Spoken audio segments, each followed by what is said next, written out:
and it's Trish Conti, the head of the lab. Dr. Conti has been with us several times, but we've introduced ourselves to you over the years. I'm sure you know who we are. So thank you for being with us, Trish. We're looking specifically in 58 at what are the drugs that you're seeing combined with heroin, cocaine, and any other drugs that are we live? Yes, okay. Any other drugs? Sure. So good morning. For the record, I'm Trish Conti, Director of the Vermont Forensic Laboratory. Thank you for the opportunity to speak today. I hope I can offer some clarification to what some of my colleagues previously from DPS have offered in testimony over the last couple of weeks. I will say that overall, generally speaking, when I do a 5-year look back on the glassine bag cases that have come into the laboratory, and glassine bag cases, what we refer to are small waxy bags that predominantly are for personal use, that are packaged for usually having narcotics within them, so heroin, fentanyl, and they are what is essentially sold at the street level for users. So we do an annual data analysis of every glassine bag case that comes through the laboratory that we test on an annual basis. And we do statistical analysis on that because one of the things we do is provide an affidavit to law enforcement and state's attorneys that calculates what the average bag weight is that comes through the lab for a given year. And we issue that so that they can extrapolate that number with the total volume of bags that are collected for a particular case to see like what charging thresholds might be relevant for those cases. So in combining all of that data for that purpose, we are able to see what the composition of those cases are. And what historically used to be all heroin has now flipped, and now we're seeing all fentanyl with some heroin mixed in. So I believe Tucker or Casey Daniels might have provided some statistics over probably an 8 to 10 year period of what those percentages are. I did a little bit deeper dive in preparation for today's testimony, and I can say that while heroin is trending downward, heroin essentially is almost, fentanyl is almost 100% of the glassine bag cases that we're seeing. It's very rare that we see a glassine bag case that does not have fentanyl in it. What about cocaine? Cocaine and some other illicit drugs are in these glassine bag cases as well, but they're usually in much smaller amounts. They're usually just added in either as adulterants or intentionally by the person preparing the packages, but it's predominantly fentanyl. And I can show you, I brought some lab data to pass around, and I can send copies to the assistant to show the rest of the committee after. But what you can see here at our lab, we provide a qualitative analysis, so we will only detect what is in the drug, not the purity or the concentration of each drug that's contained within. So looking at these, you can see the peaks, and we've labeled them for you. So what was, and I'll pass these around. So this is what we would consider a simple case. So you've got an internal standard peak, which essentially is just we run it through our instrument to show that it's working. And then we've got this one contains xylazine, which is the predominant peak, so it's probably the most ample drug in the sample. 4-AMPP is a commonly found precursor to fentanyl manufacturing, so that's usually in all fentanyl cases that we have. And then that was and that was a case that was purely just fentanyl and xylazine, essentially. And then you've got cases like this, which are heroin, fentanyl, xylazine. We have other cases where there's tramadol mixed in, heroin, fentanyl analogs. We've had cases where methamphetamine is there, ketamine, Ritalin, pretty much anything that a drug dealer might have on hand could end up in these glassine bags. So the drug dealer is cutting? Yes, they're cutting, or maybe they're selling multiple drugs. I can't imagine that most drug dealers are cleaning their counter spaces or wherever they're mixing these drugs to package for sale, or cleaning. With cocaine particularly, the addition of the xylazine is what, in Bennington, there was a period last March, I believe, that one weekend, 3-day weekend, there were 11 overdoses, I think 2 deaths. And xylazine was reported in all of the cocaine. Is that common today? It's not common. We do analyze a lot of cocaine cases as well, and those are predominantly coming to us in plastic bags. So it's packaged differently than your typical heroin or fentanyl samples, and we rarely see xylazine in those samples. They're usually just cocaine with cutting agents, like caffeine or phenacetin or other commonly found, baking soda type products. Why is fentanyl so prevalent? Cheap? It's cheap and it's easy to get. Whereas heroin is more expensive to make now, so it's switched. There's a bigger profit margin to sell fentanyl than there is to sell heroin. Business is good. Yeah, I have a couple questions that I've previously asked to other witnesses that told me you were the right person to ask. And one of them is also about cocaine. So we have heard that cocaine is being cut with fentanyl, and this is creating part or a large amount of the overdose issue. Is that what you're seeing? We're predominantly in the overdose cases that we receive in the lab, so it's whatever drug paraphernalia was found around the body of the deceased. That's mostly fentanyl with some xylazine. It's rare that we have overdose cases where it's just cocaine that's found. We don't often see cocaine, what's sold as cocaine, and we know that based on the packaging or what the CI has bought. Rarely we see fentanyl or xylazine mixed in with that. Okay. It's usually the other way around, where we have fentanyl with some little bit of cocaine mixed into that. Okay. So it's being sold as fentanyl, but it's got cocaine as well. Gotcha. And then the other question I had, so I'm hearing that almost, if not 100% of what you're seeing has some level of fentanyl in it. A larger and larger percent is having xylazine in it. Are we also seeing benzodiazepines and nitazines in our supply yet? We're starting to see them, yes. And one of these that I'll leave with the committee, we are seeing some of that, which are more difficult for us to identify because there's so many different ones. It's hard for our instrumentation to identify those, so they're complicated cases to analyze. But we are seeing some more of the benzodiazepines, the novel ones, and the nitazines. Okay, thank you. Sure. I think that those are my questions that I noted for you, so thank you. Bob, any questions? I was just thinking, having used the lab quite a few times in my career, that's a two-part question. One is, do you have what's needed within the lab to address all of these new different types of drugs and chemicals to come in, to test them? And what is your, for lack of a better term, manpower, womanpower, whatever, at the lab presently?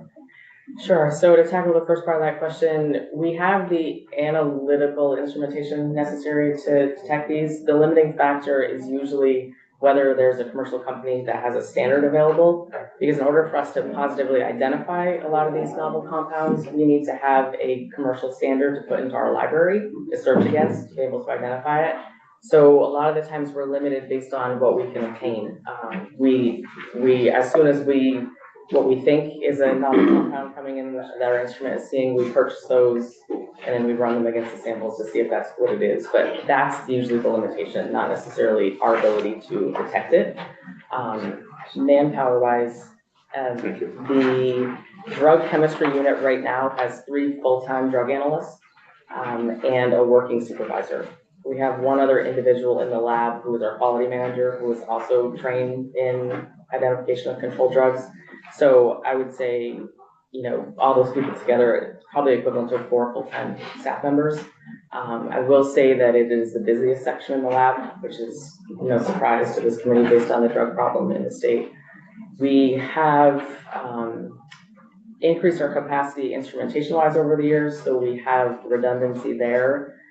It's essentially, we are putting out as much as we can, but we do have a significant backlog in the section. My next question. Yes. The backlog is about 650 cases. However, we intentionally triage things that are either going to court or overdoses, non-possession type cases. So if there's DUIs with drugs, things that have a faster turnaround in the court system, we tend to prioritize. The other issue that causes that backlog is a lot of agencies, including state police, have it in their policies and procedures that they have to send every drug case to us, whether or not they actually need it tested. So we essentially are a short to long-term evidence holding. Yes. facility, yeah. So we have, because of that, and to cut down on that, we have implemented policies with Chittenden County, for instance, with their state's attorney's office, that they will only allow agencies to send us drugs if they need it for court. So that holds a lot back in Chittenden County that would otherwise just be sitting on our shelves. Senator Bowles.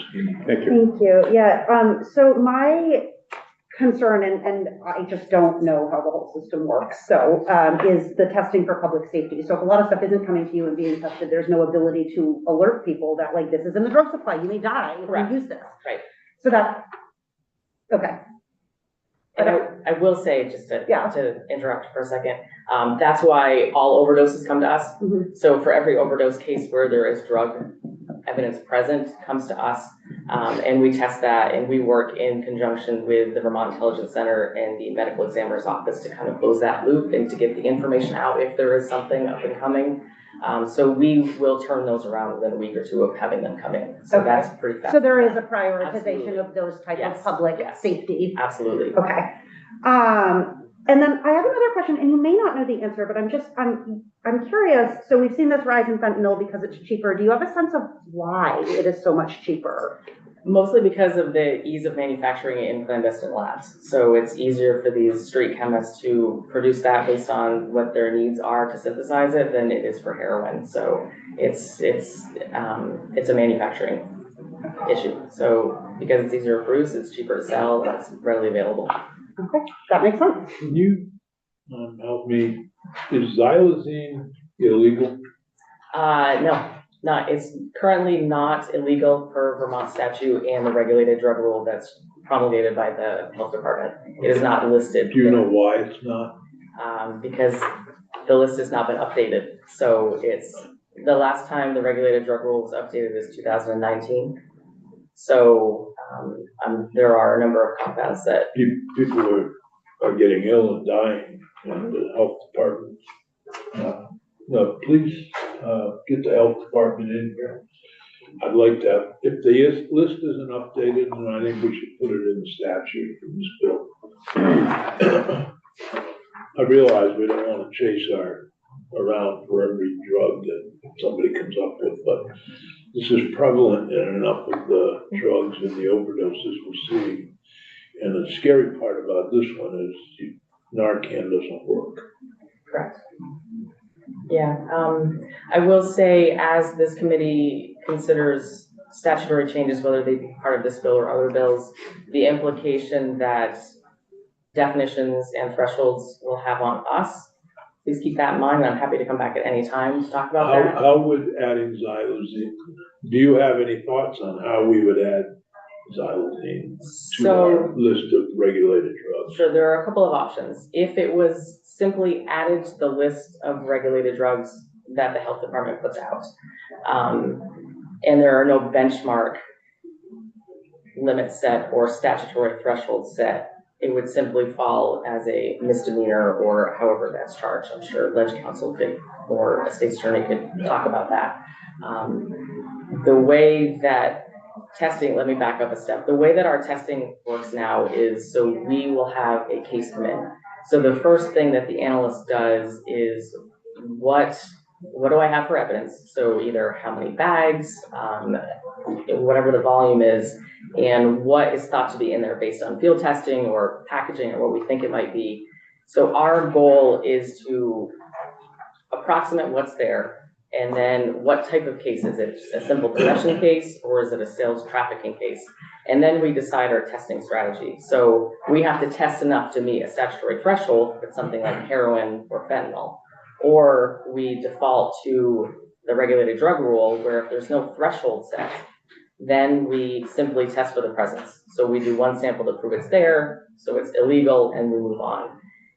So cases involving cocaine, heroin, fentanyl, where there are these statutory thresholds set, we have to test enough samples to meet those numbers, whether it's 70 milligrams of fentanyl or 200 milligrams of heroin or 320 milligrams of fentanyl, whatever those might be. That's more and more samples that we have to test, and it might be as simple as 2 samples get us there, or it could be 20 samples that get us there. So the more that we have to do it as on analytical time, and if you look at some of these printouts where we're having to interpret 6 or 8 different compounds and run multiple replicates to prove that it's there, you could take 2 weeks to do one test. So it would be better for the Department of Health to update their. Considering xylazine is rarely, if ever, found on its own, and it's always in combination with drugs that already have established thresholds like heroin or fentanyl, it would make more sense to put it in there as some sort of additive charge or however you want to handle that. Just the mere presence of it being there means something versus us having to prove, a certain quantitative amount. The Budget Adjustment Act is coming quickly, to us, I hope. Seems to me there might be a place for just Board of the Department of Health to update their regulated drug list. I know they are constantly evaluating By it. March 15th of 2024. Yes, and they do work with us in conjunction with that. Well, they haven't done it since 2019. Correct. They're not helping. And there What have is the been drug inquiries from this committee as to why over the last year and a If half. you would, for me, or maybe this committee, prepare an order in the Budget Adjustment Act to require, if there's anybody on the committee that wants to join me, require the Department of Health to update its regulated drug list by March 15th, 2022. Trish, could you email me the scientific, like the right exact words that I would be using to identify this in the language? Would it just be xylazine? It's just xylazine. It's as That's simple all as it that, is. yes. Okay, I know Yes. that sometimes when when I look at the Department of Yeah, Health you get rule. xylazine into the health rule. Yeah, it would just be a simple Senator, line item. the like House- xylazine. Can I ask you just one more question Yeah, about what sure. you meant there? Is like, did you also want to do something like a statute, which is like did you mention a penalty enhancement, or was that Trish mentioned? No, that? No, I don't think we need to Okay. enhance the penalty, we need to make it illegal. Right. To- And so, and I know that you know this, but I wasn't sure whether or not the other 2 senators knew, is that the way that it works now for certain drugs that are not specifically identified in statute, like cocaine, heroin, ecstasy, things like that, is that there's a general statute, 4234 in Title 18, that is for depressants, stimulants, and narcotics, and they use the way that we have like all the statutes for the drug law set up is like there's possession and there's dispensing and sale, and for the 4234 is that anything that is identified by Department of Health rule on this list, then the way that it goes up in penalties is determined by benchmarks that are set by that rule. So if you think about it, if you think back to the issue with buprenorphine, right? And what the legislature did over the last few years is decriminalize what was considered to be a personal use amount possession of buprenorphine. Before you did it's on the Department of Health rule, and so it would have the criminal penalties, for possessing that small amount of buprenorphine would fall under that criminal penalty. You guys exempted it from there, and so what Senator Sears is talking about is directing Department of Health to add xylazine to that Department of Health rule and to set a benchmark, because the benchmark is what determines the amount of the increasing penalties. Is that, you following? Okay. Yeah, and my question, well, I have 2 questions. I have one for Trish and one, I think, actually probably for Michelle. And it was about, so the Department of Health decides what drugs are illegal, not the legislature. You can put it in statute. You can direct the Department of Health to do it through rulemaking. But in terms of like kind of because if you think about all the drugs that are out there, right? And there's a lot that, like, let's say OxyContin, right? There's not a specific statute for OxyContin. That falls under the general stimulant, depressant, narcotic statute, right? And so there's this and I can print off, it's a very, very long list of drugs that are often, prescription drugs that may have some, have some type of medical use or things like that, but that are listed on. Fentanyl has a medical use. So is Right, it right. kind So of like you- our own Vermont scheduling system? Pardon? Is it sort of like our own Vermont-based kind of scheduling system, like the federal government's? I believe it is the FDA that schedules drugs. Right. Is this sort of like our version of that? Controlled substances. Yes, controlled substances. Thank you, Michelle. I don't know if I would describe it, that was probably best for you to hear from the Okay, Department of okay. Health about how they do that, how they make their determinations. I did inquire a little over a year ago with the Department of Health as to why xylazine was not listed. Okay. And, Okay. and then- I just find it incredulous that the drug is out there being used illegally. The federal government hasn't declared it yet. And the state government hasn't taken action yet. I think they should. It's easier to do as part of the Department of Health list than it is as part of our statute. Because then there's all kinds of drugs that won't develop. That's why we did it this way. So anyway, I did just want to make one point to follow up on what Michelle said. So the issue with putting a benchmark dosage for xylazine is that the benchmark dosages are based on the medicinal use of the drug over a 24-hour period of personal use, which xylazine is only available for use as an animal tranquilizer, so it doesn't have a human application at this point. So I don't know how you would set a benchmark dose for that. That's why that part is tricky. And kind of in the same vein, the proposed definition for fentanyl and any fentanyl-related substances, I didn't know if the intention of this bill was to make that applicable to the benchmark dosages as well, because there are no possession thresholds in statute for fentanyl-related compounds. So if you wanted to make it applicable for possession, there are no benchmark dosages for fentanyl analogs because they're not approved for medicinal use. So the benchmark possession thing gets a little funky. Okay. all right. So just to keep that in mind. Michelle, you have another question? I did just on following up on that. So the definition that's in S58 for fentanyl, so this was all a proposal that came from the administration. So I had some concerns about that definition, in part because of what you just said, but also I was trying to understand, and I just want to get a little clarity on this, is that when it's talking about, in any combination with other compounds, right? So if I'm looking at, and I'm trying to understand when you're saying that you test for the presence, right?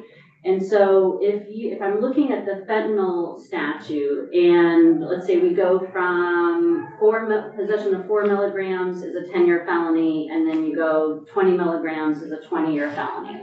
So if you have,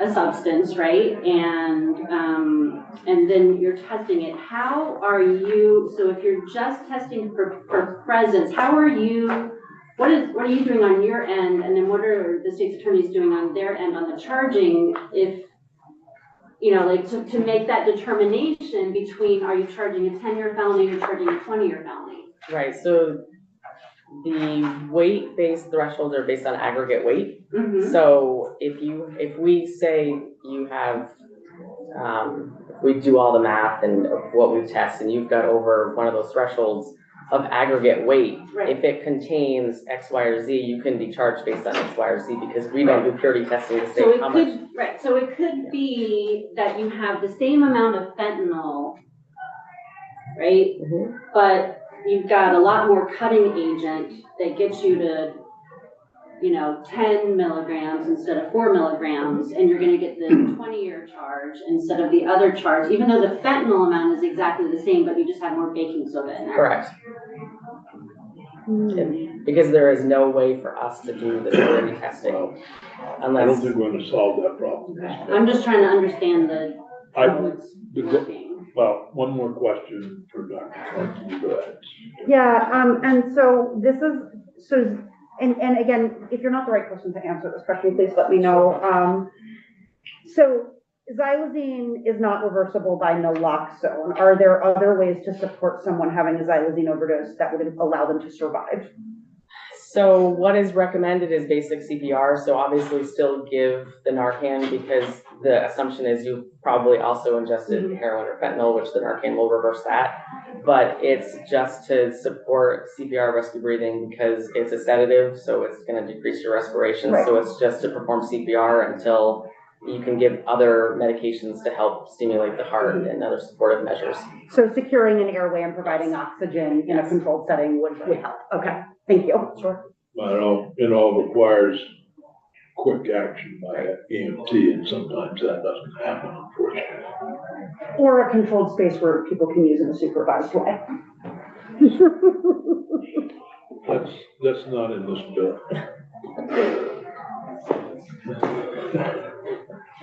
Thank you very much. You are welcome. Appreciate you being here. Happy to. Our next witness is a new member of Legislative Council. Please join us, John Gray. And John, I'm Dick Sears. I don't think we've ever met, but chair of the committee. Tanya Vyhovsky, I represent Chittenden Central. Bob Norris, Franklin County, and Alberg and Brenda. John, I thank you for being here, and hopefully you can help us. One of the things that has come up repeatedly over the past year as we deal with Vermont's drug problems, and is either apartments, houses, or other places where a person rents and they get terrorized by another renter who is providing access to drug dealers in order to obtain drugs themselves. And those, some of those apartment owners or house owners aren't doing anything and refuse to even get rid of the person or do any eviction process.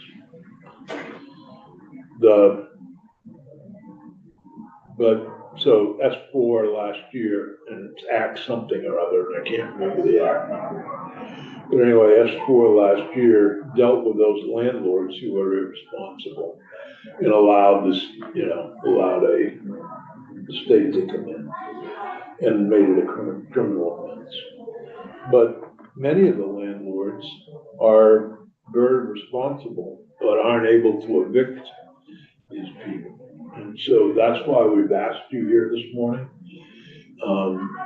We did stumble across a bill or a law that allows for 14-day evictions, but I don't know why that's not used. So maybe you could help us understand and how we can make that law work for landowners. We have, home apartment owners, or, even in the public sector, apartment owners. Can I just say something real quick? Yeah, just identify yourself for the record. Sure. My name's Stephen Murray. I'm the Executive Director of Burlington Housing Authority. If I remember right, that statute means we can give a notice to vacate at 14 days. Notice to vacate has no teeth. It's not a notice to leave. It's a notice that we're ending the contract at 14 days when we normally have to get a 30-day notice. So, well, that's helpful. That's the problem we're trying to solve. How do we get rid of how does Mr. Decker get rid of that tenant or the drug dealers who have taken over that apartment? Okay, so John Gray, Office of Legislative Counsel, happy to be here. I'm not sure that I can answer empirically why it would be the case that landlords may not rely on that, but let me just give you an overview of how an eviction process would typically work, so you can see how this statute, this particular provision that relates to criminal activity or drug activity that endangers others is different than the other pieces that requires an accelerated notice piece. And that might also explain some of the frustration that you're recognizing here, which is just to say, as the earlier comments were made, the termination notice is just the first piece of a much longer process. So the way an eviction will work is that a landlord will deliver a termination notice, or maybe called a notice to quit, to a tenant. And all that this does is it just tells the tenant that, hey, here's a date by which you need to move out. That date is based on the notice provisions. The notice period that they have to provide is different depending on the bases on which the landlord is offering that notice. So if it's for non-payment of rent, that's 14 days. If it's for a general breach of the rental agreement, that's for 30 days. For certain no-cause evictions, it's 60 to 90 days. There's longer periods. This 14-day period, which applies for criminal activity, drug activity that endangers the health of others, is one of the most accelerated termination notice periods. There is a slightly faster 7-day for certain no-cause evictions under, non-written leases. So if you're on like a weekly lease or something like that. But for a typical, you're inhabiting a place, you pay rent monthly, this is about as short of a notice period as we contemplate under statute. So this is a short notice period. The statute recognizes there's some urgency to the situation, but that's just the first part of the process. So what that says is, tenant, you got to get out by this date. And in that termination notice, they need to specifically state the reason for which they're evicting them. So they need to list one of those reasons. And in this particular case, it would be the drug activity or illegal criminal activity, whatever it might be. So once they've done that, at the point that the termination notice passes, then the landlord is in position to go to the courts and file a complaint initiating an eviction proceeding. The eviction proceeding did not start with the termination notice. It doesn't start until after that termination date has passed. What the termination notice is doing is giving the tenant an opportunity to move out. Obviously, whether that happens or not regularly, maybe that's not the case. So can I? Yes. So the tenant is handed the eviction notice, they have 14 days to get out. If they don't get out, then the landlord has to go to court to get an eviction order? That's correct. And to be clear, the notice does have particular form requirements, so it has to be hand-delivered or sent by certified mail. This isn't something you can just email to them, so there are particular requirements to ensure that the tenant is actually receiving the notice, and receipt is actually one of the conditions of actual notice under Vermont statute. So this is meant to recognize sort of the gravity of the situation, but that's correct, that it just starts. But I hate to interrupt, but can the landlord, how can the landlord get rid of the drug dealer? In case in Bennington, drug house, apartment, the drug dealers that come in first to offer drugs for allowing us to stay in your apartment and sell drugs from your apartment. So the drug dealer is selling drugs, giving the occupant the drug, her drugs, and then the drug dealer, she decides, I've had enough. Basically, we're not leaving, and we put a gun on the table, and basically, we aren't going anywhere, and we're going to keep using this apartment. How does the landlord get rid of that tenant? If it was domestic violence, there would be an RFA, and that person would be gone. And I know there may be another question here as well, but under landlord-tenant law, the only process by which the landlord can do that is this eviction process. So they have to go through that 14-day notice period, and then they're just commencing the eviction proceeding. So at that point, what happens is the landlord has to file that with the court within 60 days of that termination date. Presumably, the landlord has an incentive to do that, so I'm not sure how much that's adding to the timeline essentially here. But conceivably, the landlord could wait till 60 days. If they pass that 60 days, They can't file a complaint on the basis of the termination notice that they gave, they would have to restart. So they have to file within that 60-day period, the eviction proceeding, and then a summons and the complaint will be filed or delivered to the tenant. At that point, the tenant now has an option to respond. So they'll have 20 days, 21 days, in which they can respond to the court and say, we disagree with this complaint. This isn't actually what's going on, or actually we're being discriminated against, or they could list any number of, bases that they might have. If they decide to list additional bases that aren't direct responses to that complaint, so it's not just, no, we're not carrying out drug activity here, or no, none of this is going on, those would be filed in counterclaims. So that would be a separate filing that they would have. Okay, well, that takes too long to deal with what we're dealing with. Senator Dawes, in my opinion. Yeah, and I guess my question is actually probably not for you, because it's a question that I imagine you might not want to opine on. But my question is, in this instance, the tenant you described is a victim, Yeah. and why aren't the police arresting the people dealing drugs? Like, Well, they are. They do, but they can't get out of the apartment. well, if they're in jail, they're not in the apartment. Well, the judge released them. So I can only speak to the I landlord figured. tenant piece. I can't really, despite my background, I can't speak to that. Like I said, I didn't want to put you in a position to have to opine on something outside But your, but Don't worry, I wouldn't do it even if you wanted That me to. was what was described during the public hearing, the yeah. joint hearing. And I think we need to find a way to allow the landlord to get rid of this group sooner rather than later. And anything that involves 60 days is gonna be problematic. It needs to be within a week at the most. So it's gonna be much longer.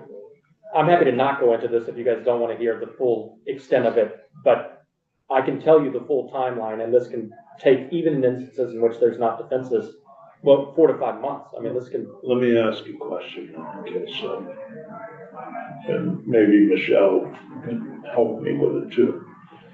Under a relief from abuse complaint that's issued by the person's being abused, that person is immediately removed from that house or apartment, whatever. Okay? Why can't that happen? Law enforcement, they're called in by Mr. Decker, for example. Not Mr. I'm sorry. Mr. Murray, sir. Yeah. Murray's Decker Decker Towers is the Decker Tower. So tallest building in the world. he calls them in. We got drug activity here. Police agree. Why can't those people be evicted immediately? Is there a way? Oh, is there a way? Well, if you change the law, there is a way. Right. Yeah.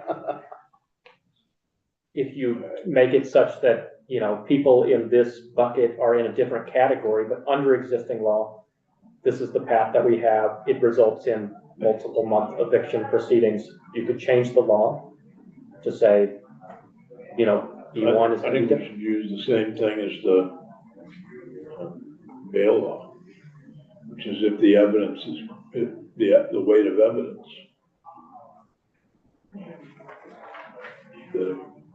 Help me with that. The weight of, I know Ben is bail, but the weight of evidence is great, and a person can be held continue to be held without bail for a violent crime, and Under existing law. under Yep. existing law. Yep.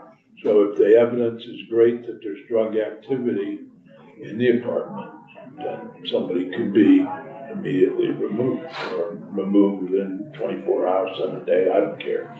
But some period of time that allows that landlord and even the tenant in some cases to get rid of that. Right, so I would think if that were the approach that you would take here, you would definitely want to get a sense for enforcement capacities, because this is going to be, the way that evictions happen, there has to be a writ of possession, which is the final thing that the landlord is seeking aside from any back pay rent, something to that The effect. landlord never rented to these people. the landlord, in the scenarios that have been most described to us, the tenant is somewhat of a victim Okay, or a victim. And could be a victim of human trafficking, actually.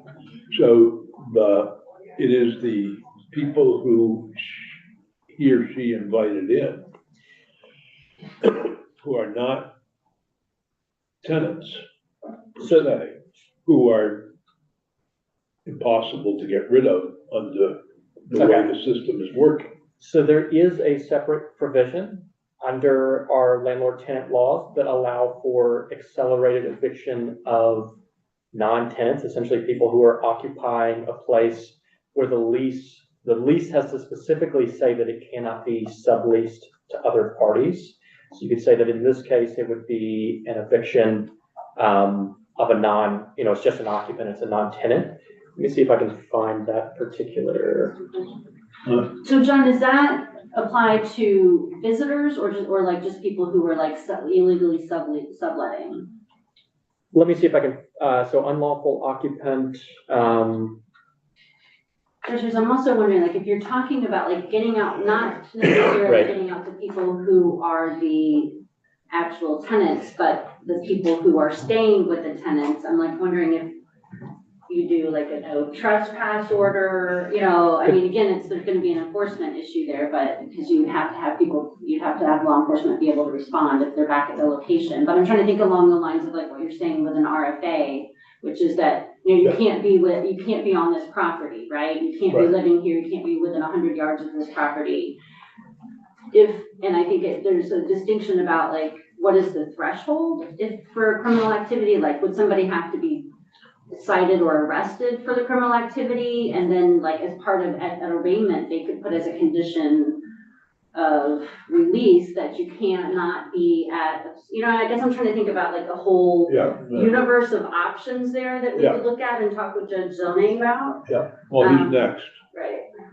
I would agree that I think we're on different terrain, because what the landlord tenant laws are meant to do is govern areas where there's a contractual agreement. That's why there are these extended periods. It's meant to protect the tenant's interest in remaining in the place that they lease. What you're describing, there's no contractual agreement. These are people who just happen to be in Well, there an is a apartment. contractual agreement. I'll supply you with drugs if you want me to Between deal landlord drugs and out of your apartment.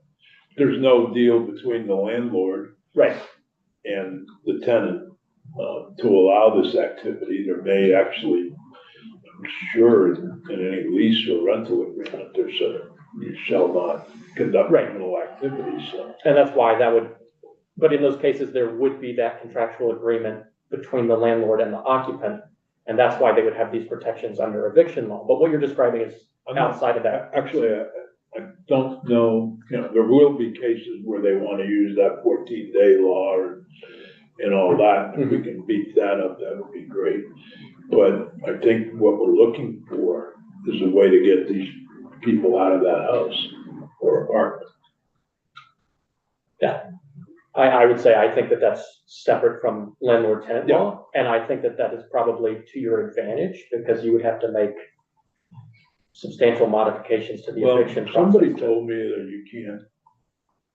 you can't get rid of somebody who you let stay in your house or apartment. So I don't think that's not the law. I don't believe that's right. I would have to confirm, but that's not so good.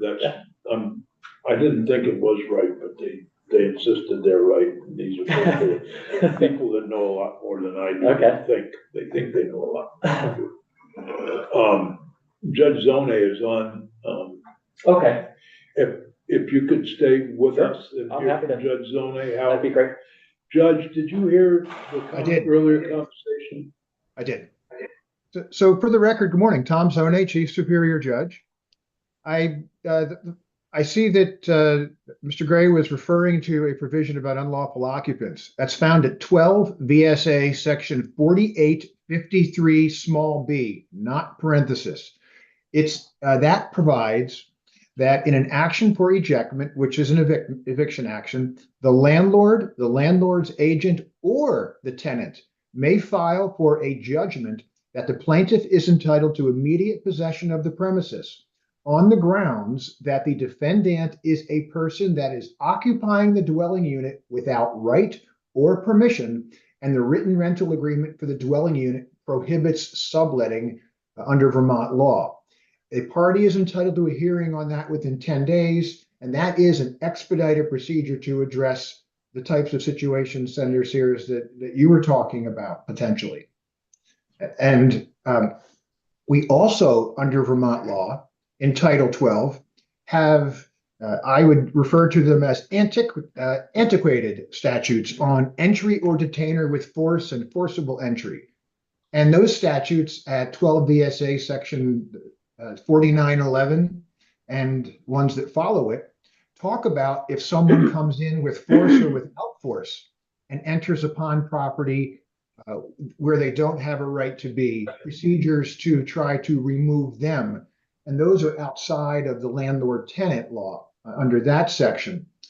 But those statutes do not work well with existing law. They're from back in the 40s, and they haven't been updated. So the legislature may want to look at updating those statutes to address some of the concerns that are going on now. But the 4853B is a provision that is much more recent, and that's something that could be utilized. I have not done any type of check to see if I can find out exactly how many 4853B cases were filed, but I anecdotally would say that my understanding from the judges is we have not seen very many claims made like that. Probably they aren't aware, the landlords probably aren't aware of that law. And I certainly, any questions the committee has, I'd address. It does require expedited court hearing? It does. A hearing on the motion shall be held at any time after 10 days notice to the parties. So we have the ability to bring them in quickly. Senator, let me just make sure. 10 days, you have to wait 10 days. After service. Could we up that to 5 days or? That's legislative policy. That would be the determination of the legislature as to how much notice to give a party before a hearing. With your backlog, could you do that? Given it's an expedited hearing, so. It's not an ex parte hearing, it's a hearing with notice, but the reality is when we have areas that need to have attention, as we all know, this is an area that has drawn a lot of attention. We in the judiciary need to be responsive. Would it affect the backlog? Yes, because we have to take from one area to give to another area. But the reality that we have to face in the judiciary is we need to be able to balance the important needs in all aspects, whether it's criminal, family, or civil. Senator Bowles. So I have a couple questions, and one of them is, what is the capacity to navigate these now? Because I also, if I understood the language, it's that the hearing can occur anytime after 10 days, but that's anytime. That could be at 20 days, that could be at 80 days. And so I wonder, it sounds like not a lot of these are happening, but in the ones that are happening, how many of them are actually happening at the 11-day mark and not, because of the backlog, at actually the 90-day mark? I don't know the answer specifically, but what I do know is that we are having, we have residential landlord-tenant cases that come in for what's called a rent escrow hearing for people who are not paying their rent. And my understanding is throughout the dockets, we are moving those cases in terms of getting them in, and that moves cases forward. There's cases where the tenants will not respond and the landlord seeks a default judgment. My understanding is those cases would generally be over in 1 to 3 months. If the tenant has if there is a rent escrow order and they don't pay, those cases oftentimes are over an even shorter period of time than that, where the landlord is restored to possession. But there are, again, these cases where I believe it was Mr. Murray testified at the public hearing about the dilemmas and the difficulties that you face. And we understand that in many of these cases, we need to have the hearing sooner. And that's something that we also need to have knowledge from, let's say, landlords council, as we need to move ahead or they want to go ahead. I do know that when we have cases with criminal activity, it is not altogether uncommon for landlords, the council and for some landlords to say, we want to wait a little bit to see what happens with the criminal case. And I've actually gone in and done some checking and found that have been some cases that have had extended delays, but landlords council has said they want to wait till the criminal case is resolved before they move forward on that component of the claim. And there's also the reality that we face, and that is in a landlord-tenant case, if there's a complaint filed, there is a right to a jury trial. I haven't seen that delaying things too often from the research I've done, but that is a right that the parties do have. And so that has the ability sometimes to stretch things out and delay. And the other issue is, I'll call it an evidentiary issue. And that is when you have activities that are generally thought to be criminal activities, there have been hearings, I know, where the parties who are pursuing them, the landlords, just don't have the evidence. And they have the opportunity in the hearing. And unfortunately, witnesses don't want to testify about criminal activities occurring in their apartments, nor sometimes do they want to assist the landlord to take care of things. But this unlawful occupant statute at 4853B is something that does provide remedies. There are also the potential, Senator Sears, you mentioned relief from abuse. If someone is victimized, and the victim of domestic violence or the victim of a crime, there is the ability of them to either seek a relief from abuse order or report it to the police. If it's a relief from abuse order and they have interjected themselves and started living with someone, there is the ability under relief from abuse order to have them removed from the property as part of the relief order. If it's a criminal case that is pursued, there is the ability of the court to order conditions of release to tell them they cannot go to a certain location. And so there are those other mechanisms that do provide the potential availability of relief for individuals. Other questions? Yeah, my other question, and I'm gonna get this title wrong, but the 12 VSA 48, was it 53B? Yes. Oh, I got it right, okay. In that portion around with force, how is that defined? Is that actually just like physical force or the threat of force? Because I think the force is on the later sections under 4911 for the forcible detainer. That's a separate section. That's the one that I referenced as being older. Oh, okay. So that was the one that you suggested might need to be updated to better respond to what's going on. Because my concern in the example you give, Senator Sears, is the argument could be made that no force was actually used, but there's a clear threat of force. No, that's a separate and distinct statutory framework with the force. There's no... But so if we could work on the occupant, the non-occupant, I don't know what to call that person. So somebody's living in a place that wasn't rented to and not part of the agreement. If we could ask the general housing, economic development, housing and general affairs to look at what you described as the old law that is got kind of bulky because it's written in the 40s, or should we be looking at that law? That, I'm not sure. Is that criminal activity or is that just eviction law? I think it could be both. It could fall under either. It could be with, I think that under the sections that talk about forcible entry, that arguably that would be criminal behavior that someone forces themselves in an area that they might not be forcible. It would be someone who could be the equivalent of what we would call a squatter, who just comes in if the tenant abandons the property and they come in. And I think it was Mr. Murray that talked about when people just come in and they have no right to the property, and he's had difficulty removing them, whether or not the tenant is still there or not. That's the group that I want to deal with in here. Hopefully the Economic Development Committee will deal with the laws of eviction and so forth, but we're not talking about eviction. In these cases, we're talking, the tenant may wish to leave or whatever. But they can go through the normal eviction process. We're talking about somebody who comes in, sets up an illegal drug dealing activity in that apartment. The tenant invites them in because that tenant is gonna receive a drug supply from them. Then the landlord is stuck in what to do to get rid of them. So I would like them to get rid of drug dealers, and they can deal with the tenant through an updated version of the law.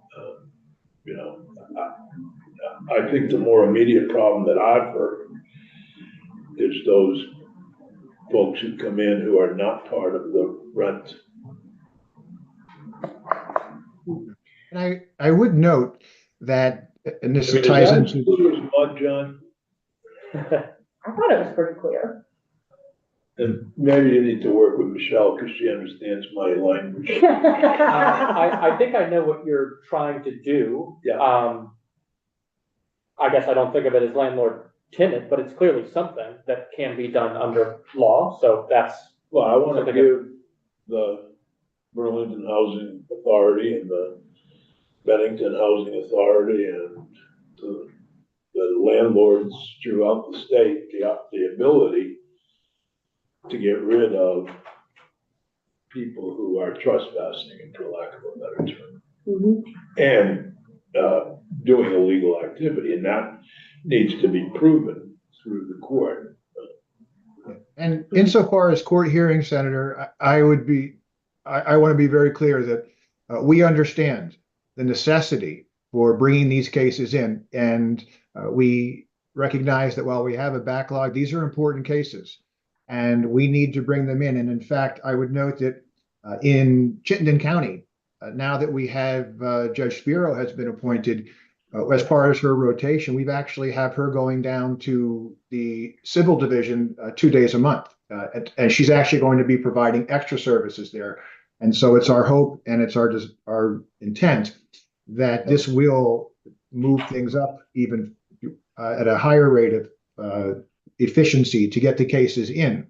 But it also remains that I've spoken to the judges. They're well aware that these are cases we need to prioritize. It's a balance in terms of the many different dockets we need to prioritize, but this is not one that we take lightly. We understand the importance of these issues, and we're going to make sure that we bring the cases in. So where that says, for instance, a 4853B says within 10 days, if I'm made aware of any cases that it is, as Senator Boyarsky says, 60 or 90 days, I can assure you that is something that I would be addressing with the judges, because we need to get closer to that 11th day on those matters. Judge Zone, I'm glad you're open. Behind you is an open sign, so. I thank you. Yeah, but Michelle has a question, then Senator Bohowski has another question. So I realize we're running out of time, and I'll circle back with you outside of committee, but going back to like Senator Sears' original concern around if the tenants themselves are engaging in criminal activity, and the process that John says, that we already have in Title IX with under the residential agreement provision about having the kind of expedited notice provision for 14 days. I'm wondering whether or not thinking about the length of the whole process and how that can take, a few months, and whether or not you might have any thoughts about ways in which they can shave time off of that are not gonna, I realize that anytime we ask you to speed things up, that's difficult, and obviously the senators are very mindful of that, but that I think could be something that we want to circle back and talk to you about, is whether or not, so looking at what do you do about the folks who are staying and are not on the lease, and then also what do you do if you have, somebody who's dealing out of the apartment, and people not obviously wanting it to take 5 months to get them out. Yeah, I would certainly be willing to visit with you on that. All right, Tanya, final question. Yes, so, we've sort of circled around this, but my question, I guess, is looking back, how has the backlog impacted existing evictions cases? Are those taking longer than they were pre-pandemic? I believe the answer to that is yes. I can get some statistics to go and look at it. That's off the top of my head, but I can go and look. During the pandemic, we had the emergency order from the governor. Criminal activity was one area that was still allowed to go forward for eviction actions, but things did slow down. And the information that I have is that things are going at a rate. In some courts, they're moving along well. In some courts, they don't. In some courts, we have generally things moving at a nice pace, but then we have those one or two cases that take too long.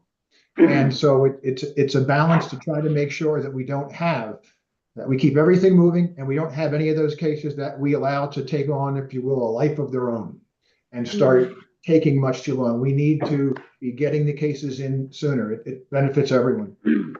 Thank you so much for that. I have to say, I very much appreciate your and my shared desire to look at the data. The exigent circumstances to remove them because of Would you like, criminal activity. Yeah, so there's the one for tenants is 94457B, and then the Title IX. Title 9, and then the Title 12 is we're looking for ejectment of Therein lies the unlawful occupants. if you and Judge Zoney may want to help you, John, if you and Michelle, Judge Zoney can work on, I think you know where we want to get.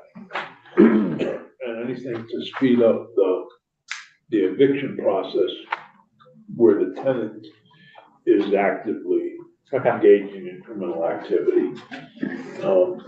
But so there's two different concerns here, but I don't want to step on housing and,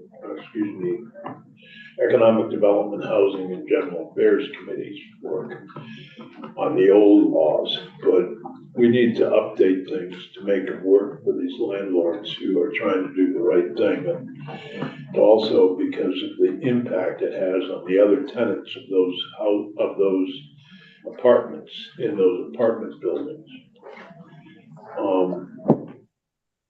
The final question I guess I have, is there anything to do with the banks that hold the mortgage on a drug house? I'm not sure. Yeah, I don't know. Anybody know? I mean, that might happen through lenders, like you might have lenders who have imposed conditions. I'm not sure about in statute. Wonder. Anyhow, we'll have to hold the banks accountable. Ooh, that sounds like fun. Thank you, Judge Zoney. My pleasure. Thank you. Have a great weekend and enjoy Portland. Thank you very much. Really appreciate it. Maine or Oregon?